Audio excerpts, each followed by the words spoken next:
When doctors first saw 5-year-old Gavin Spencer, they thought he was dying from a rare disease. He was frail, weak, and dependent on a feeding tube.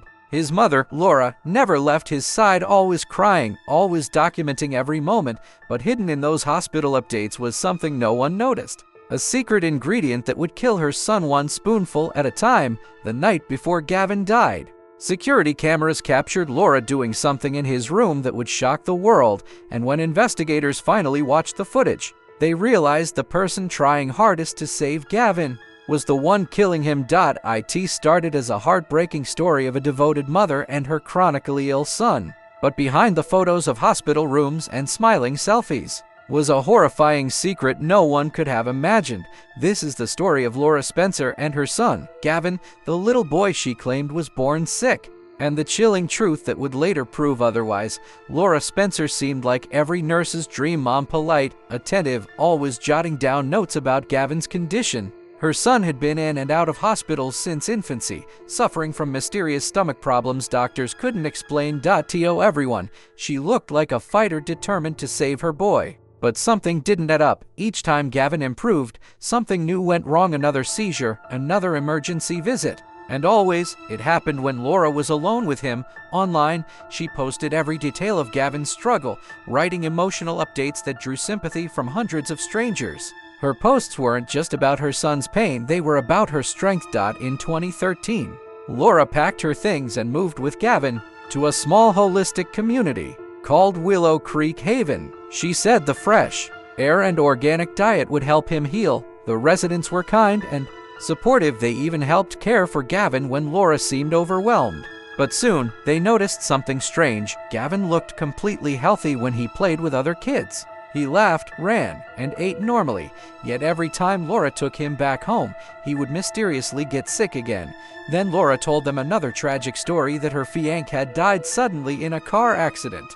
People pitied her, but some began to wonder, was anything she said actually true? When Gavin was rushed to the hospital for the final time, his sodium levels were off the charts. Doctors couldn't explain it unless someone had given him salt directly through his feeding tube. Investigators began looking closer at Laura. They discovered she had told conflicting stories about Gavin's father. Some said he was a soldier overseas, others heard he was dead, others claimed he never existed.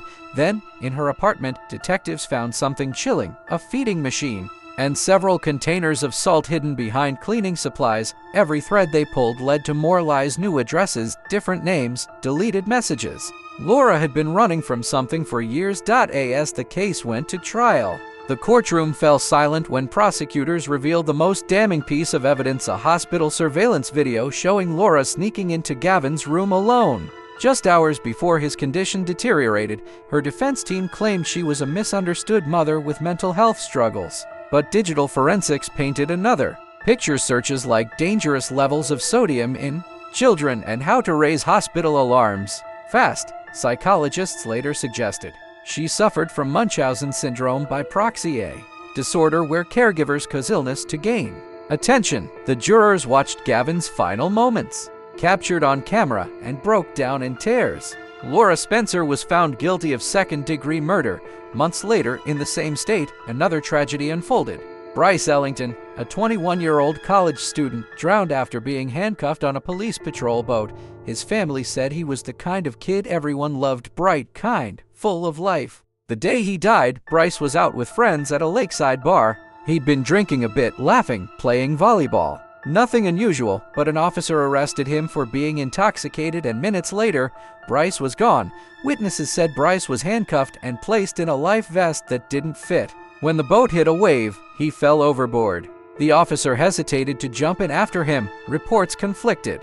Evidence went missing. And soon, whispers began spreading that someone was covering up what really happened on Lake Waverly. Bryce's family refused to stay silent. They demanded answers and justice. Eventually, the trooper, identified only as Officer Pike, was charged with involuntary manslaughter. But the case exposed a much deeper issue within the department: untrained officers, ignored warnings, and a culture of silence. Bryce's family still visits the lake every year, placing flowers by the water. They say they won't stop until every truth surfaces, and just like Laura Spencer's case, this story reminds us of one thing: evil doesn't always wear a mask. Sometimes it looks like love, or like law, or like trust betrayed.